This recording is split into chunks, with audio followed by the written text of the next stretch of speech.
Same, pero iba. We are number 1, 06.7 Energy FM Pangga. Huwag mo sabihing radyo, sabihin mo. Good morning Luzon, Visayas at Mindanao, Metro and Mega Manila. Siyempre good morning din sa napakaganda, napaka-sexy ang babaeng tablecloth. Hoy! Bastos ka talaga. Good morning DJ Lindsay. Isa magandang morning, baby Toby. Ayan. Yes, tablecloth kasi parang Greek tablecloth, di ba? Alam mo ikaw, napaka mo talaga. Wala Uy, na hindi. akong maisuot na hindi mo pinipintasan ha. At least, di ba, nasa Greece yung restaurant. Oh, Taray. international. Grease talaga. Oo, kasi yung mga ganyang vibes, yung ganyang kulay, parang yan yung vibe ng restaurant sa Greece. Sige. Oh, international. Sige. Totoo naman Sige. Ayaw maniwala sa akin. Ayaw. Bakit? Wala lang. Wala akong tiwala sa'yo. Bakit ka walang tiwala sa akin? Yan lang ko sinira ang tiwala mo. Hindi, joke lang.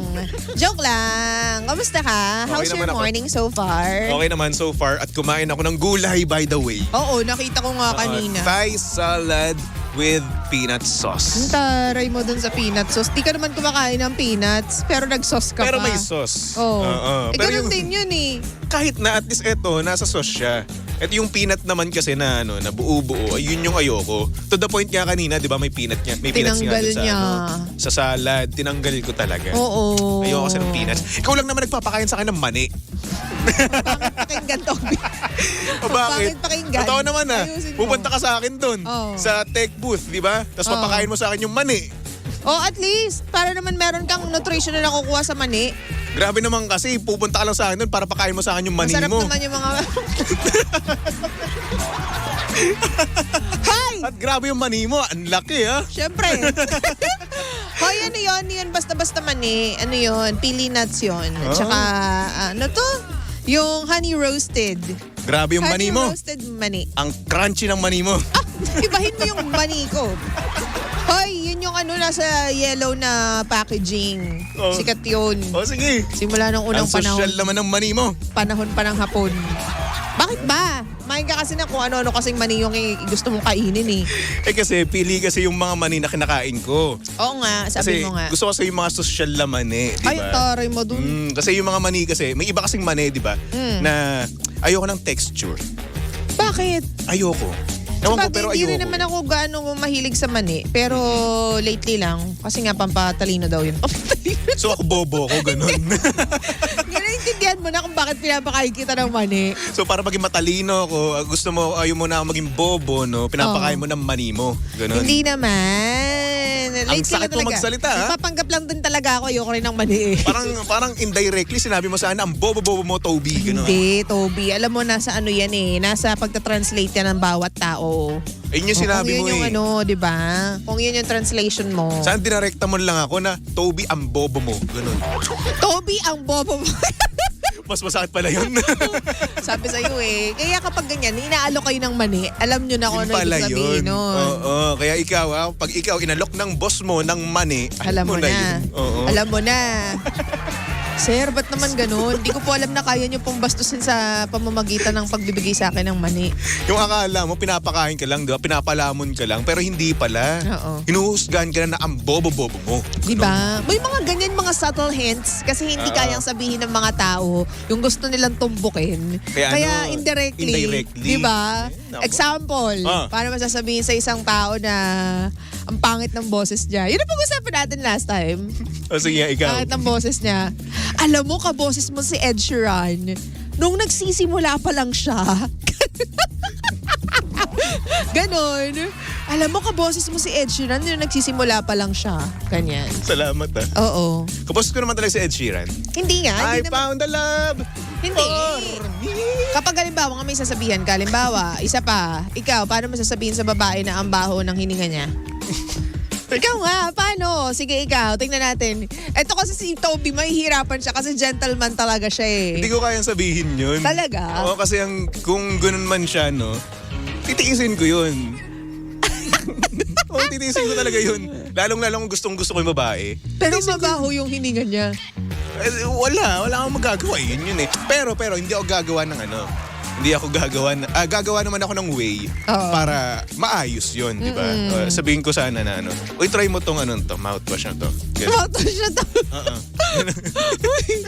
Candy Totoo nga lang naman eh. muna. Candy muna. Ay, hindi kasi kapag magkasama na kami, di ba, magjowa na nga eh, di ba? So pag magkasama kami, nag-travel kami, no, try mo to. Oh my gosh, which reminds me, nabanggit mo kasi yung travel. Mayroon akong experience. Katabi Ano ko yan? siya, mag-i-event kami sa Davao nung time na yun. Grabe, alam mo, ang lakas ng putok niya. Katabi ko pa man din, di ba yung mga ganyang amoy, dumidikit yan sa damit eh. Actually, oo, Di dumidikit ba? Yung talaga. kahit hindi naman ikaw yung, alam mo yun, hindi naman ikaw yung nangangamoy. Pag yung katabi mo nangangamoy, Mangangamoy ka na rin mangangamoy ka ganun. din. Oo. Oh my gosh, alam mo talagang the whole flight papuntang from Manila to Davao, talagang, alam mo, sakit ng ulo ko talaga. May mga, di ba, may mga airlines na hindi naman ganun kaganda yung, alam mo, yung ventilation, in-emirate, ganyan, yung lamig. Wala akong nagawa, bro. Grabe, hindi ko talaga makalimutan. Tiniis mo yun? Tiniis ko. Wala naman akong choice. Ano Sa nga, takalog bagay. ako dun sa airplane. Wala akong choice dahil di ka naman pwede magpa-change seat naman, di ba? Yun. So ano naman ginagawa ko naman kapag ganun, humihinga ako sa loob ng damit ko. Yung talagang kino-cover ko talaga yung yung ilong ko Oo. ng damit ko. Alam mo naman yung ilong ko, di ba? Oo. May booster yan. Malaki lagusan. Di ba? Naamoy mo So, lahat. amoy ko yun. So ngayon, ang ginagawa ko, since may pabango naman ako, oh, Nakaka-off yun. Parang ay wala na akong pakialam. talaga ba? Oo, kesa naman sa... Babae kasi yun eh. kahit na wala akong magagawa yun naman talaga ang amoy Sabihin ko suffocate po kasi ako sa amoy ng Ng airplane. ng airplane yun lang. Pag nagtanong siya, di ba? So wala Ibang namang masama klase. siguro doon, no? So Iba, magtakip iba. ka ng ilong mo, tas ayan. Tas doon ka umamoy. Di ko talaga makalimutan. Promise. Tanghali pa noon. Uy, grabe talaga. Lagana. Ay, grabe. Hindi ko talaga matake. Pero wala naman akong choice. Iniis ko na lang. Pero pwede ka naman mag-change seat doon kapag nasa ere na. Di, Tapos pag walang nakaupo doon sa ibang upuan. pwesto. Wala eh.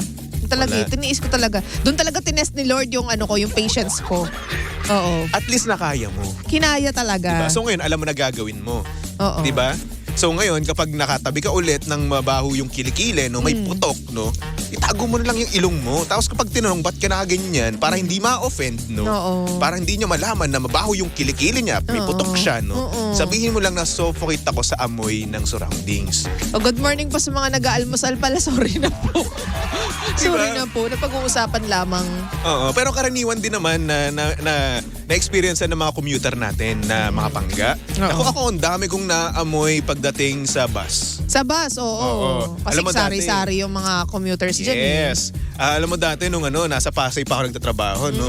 Siyempre uwian ako from Cavite to Pasay. Dumating ako sa point na tayuan, siksikan, tapos yung yung katabi ko dito, parang hindi nagsipilyo. Okay. So yun, amoy na amoy ko. Hindi ka kasi nag-ano nun eh. Wala akong mask nun. Mask. Oo, so yun, ang nangyari. Kasi nung time na yun, baguhan pa lang ako sa pagtatrabaho eh. Oo. So ako, nung time na yun, talagang tinitiis ko talaga. Wala naman talagang choice. Oo, wala talagang choice. Alam mo yung pagkagising niya, ganun yung amoy. Parang Hindi ganun. nag-toothbrush. Oo. Well, baka may mga pinagdaanan, ganyan, Yes. na hindi na. So, intindihin na lang natin. So, yun nga, mag-mask na lang tayo. Yan, isang magandang style din yan, di ba? Mask. Tapos yung mask, lagyan mo ng essential oil. Ay, pwede. Yung no? mga Oo, peppermint, in-emerald, oo. ganyan. Oo. Para Diba? pag ikaw yung nakakaamoy, mabango. At least, di ba, alam, meron ka ng panlaban, di ba? Oo. Di ba? Pero nga lang, be careful nga lang baka mamaya kasi, ikaw naman yung mahilo doon. Mahilo, oo. Oo. Tapos alam mo ba ito kwento ko lang din naman, pauwi na ako nito galing trabaho. No? Oo. Kasama ko yung isa kong katrabaho nun. Yung namin, office namin, malapit siya sa amusement park. Oo. Kasi tabing-tabi lang talaga Oo, doon. oo. So etong taong to, no, pauwi din siya na Cavite. Tapos sumakay doon sa bus namin, bigla siyang nahilo. Oh my gosh, As bakit? in, nahilo talaga dahil sa mga rides. Oh. So ang nangyari, sumuka siya. Oh my gosh! Oo, grabe ka. Sa loob ng bus? Oo. Tapos ang matindi pa dito, nasa harapan ko na siya. Nakatayo siya eh. Okay. Nakatayo siya. Tapos ang nangyari, nung dumuwal siya, hinawakan niya pa. Okay. So, sumirit sa akin. Oo. Oh my God. Sorry pa. Pasensya na sa mga sa mga Sorry pangga natin po. kumakain diyan ha. Pero yun, ito lang naman kami, nag-share lang kami ng mga experience namin with Oo. commuting and whatsoever, no. So ayun, ang nangyari, sumirit sa akin. Alam mo naman ako, 'di ba, maduwal-duwal din talaga ako. Oo naman. Ikaw, pamaarte ka rin eh. O, hindi naman ako ganun kaarte, pero kapag naman suka naman, Hindi kadiri. Oo. Tama na. 'di ba? So ako maduwal-duwal din ako talaga. Tinitiis ko talaga yun hanggang sa makauwi ako. Diba? Tapos dumating ako sa point na gusto ko pa sana ng burger nung time na Hindi yun. yun naman, hindi ka na nakakain. Hindi na ako nakakain, hindi na ako nakadaan sa isang fast food chain para bumili kasi nga nadidiri na ako. Nawalan na ako ng appetite. Siguro kung ako yun, naligo ako sa CR na malapit sa kung saan man. Wala nga eh. Sa mga gas stations kasi. Kasi nasa ano na yun eh, nasa tag dito, nandun na ako sa ano eh, sa bus. Nandun na kami sa expressway. So wala na akong choice pa kundi tiisin na lang din. Oh, hindi na Tapos, siya titigil eh. Oo, so ako, nung pagkababa ko naman, malapit na ako doon sa bahay namin, doon na lang ako naligo. Oo. Ganun na lang ginawa ko. Yun lang talaga. Dali-dali ako nun. Oo. Grabe. Well, the things we do. Charing. The things we naman. experience pala. Nakakaloka. In fairness, yan yung problema mo. Dinadamay mo ako kanina, naririnig ko. Ikaw nga kasi, ganito ka kasi. Anong ganito ka kasi? Mamaya maniwala yung mga tao dyan, tatampalin kita, O, bakit Toby talaga. Hindi ako ganyan. Hindi. Promise? Ang ano niya na, ang extreme niya na. Dito kasi, no? Alam mo, meron kasi tayong kanya-kanyang ginagawa para makafocus, di ba? Oo. So ako, nakikinig ako ng music habang naglalaro or hindi naman kaya nagtatrabaho. Di ba? Malakas yan, R&B songs. So anyway, etong ating sender, no? Kakaiba. Ano yan? Babae siya, tapos ang background na tumutunog sa kanya ay pornography. Huh? Oo. Tumutunog lang. Tumutunog, hindi niya pinapanood at wala siyang ginagawa. Basta tumutunog lang, ganun. Huh? Nagpe-play lang siya sa background habang nagtatrabaho siya. Okay. Na-experience mo ba yun? Hindi. Sa trabaho, yun yung patutunogin mo? O baka naka-earphone siya?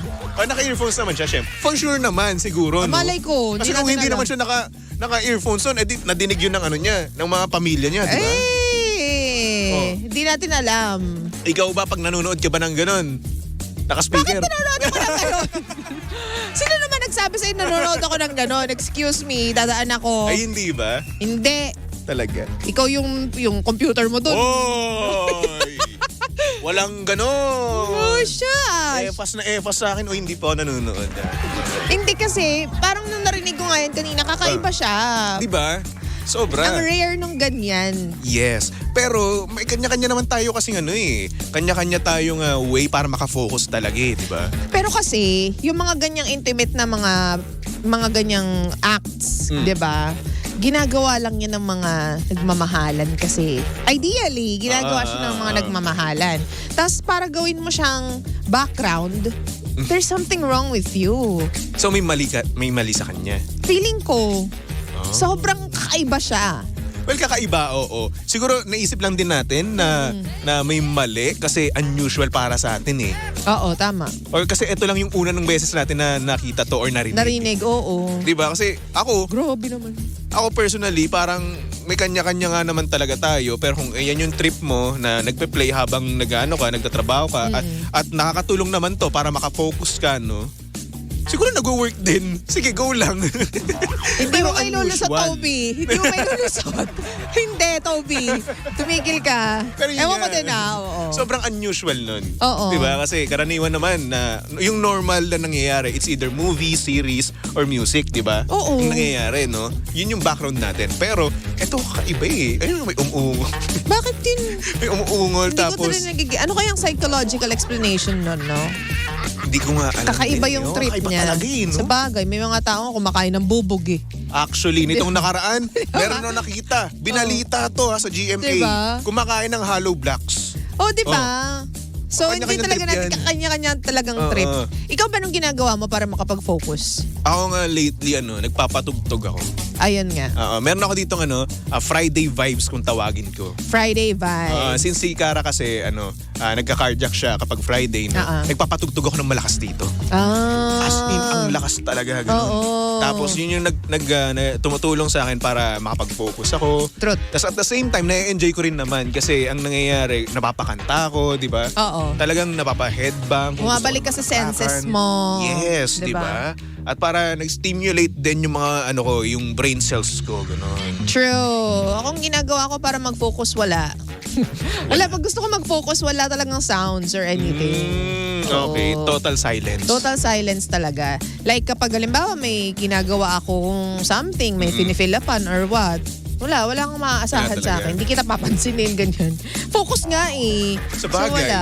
Kanina nga, di mo pinapansin, may pinipilapan ka doon. Kasi hindi ko naiintindihan yung pinipilapan ko. Bakit ganito? Ba't eto kagad? Hindi pa naman ano. Kaya Ano ba? Tulungan nyo nga po. Ayaw mo ba? Hindi ko nga alam. So there. First time kasi kapag adulting, you know. Ito yung mga kinatatakutan ko sa adulting. Mga pag-fill up. Fill up ng mga forms na pang adults talaga. Alam mo, ang bobo ko rin sa mga pag-fill up eh. Di ba? Kasi kapag nagsusulat ka ng application form, di ba? Oo. Tatanong doon kung kailan yung birthday ng nanay mo, ng mga kapatid mo. Oo. Ano occupation nila, ilang taon na sila. Hindi ko alam. Ang trick dyan, magdala ka lagi ng IDs nila. Wala akong kopya ng IDs nila. At nung Dapat time na yun, meron. hindi ko talaga alam kung kailan yung birthday nila, ilang taon sila. Well, hanggang ngayon naman, nakalimutan ko pa rin birthday nila at ilang taon sila, no? Pero ayun, tinatanong ko na lang nanay ko. Alam mo ako, aminado ako, hindi ko rin talaga kabisado. Kaya lagi kong dala yung mga citizen IDs nila. Yun. Okay. Senior citizen ID. Pwede, naman kasi naisip ko na lang, pwede ko naman tawagan nanay ko. Yun na lang sa akin. Ayan. May ang mga nanay natin may ugali yan hindi sumasagot agad. Oo, minsan nakakainis. Di ba? Nakailang tawag ka na hindi pa rin sumasagot. Pero sila, gusto nila pag tumawag sila, sasagutin mo agad. Di ba? Oo. Parang kapag hindi ka man lang nakasagot sa isang ring pa lang, ha? Oo. Mag-PM na kagad sa'yo, anak, ba't di ka sumasagot? Ba't di ka sumasagot? Kanina pa ako tumatawag. Di ba? Kanina pa pero isang ring lang yun. Oo, nakakaloka. Nanay ko rin ganyan eh. Hi, ma, love you. Tapos meron pa, kapatid mo rin. Di ba yung kapatid mong Gen Z, na talaga nga namang kapag tatawagan mo, ay naka-do not disturb. Ay, ang taray. Uso ngayon yan sa Gen Z. In fairness naman yung kapatid ko kasi millennial din. Kaya nagkakasundo kami sa mga ganyan. Ang kapatid ko, hindi, Gen Z to. Yung mga pinanganak ng 1990, hindi 2000s na, mga bata, ano nang tawag sa kanila? Gen Z sila. Gen Z pa din yung tawag. Okay, yung mga pamangkin ko, Gen Z, super. Okay. Yun naman yung kapag tinawagan mo, kinakancel nila. Bastos na mga bata. Gen Alpha, kung tawagin, yun. Talaga ba? 2000s? After ng Gen Z, Gen Alpha ata. Hindi, 14 years old na siya dapat kung 2000 siya pinanganak, di ba? Ay, 14 kung 2000. Hindi. ang hina natin sa math, Kung 2000 nakakahiya. siya, 24 na siya ngayon. Kasi yun yung edad ng kapatid ko eh. Okay.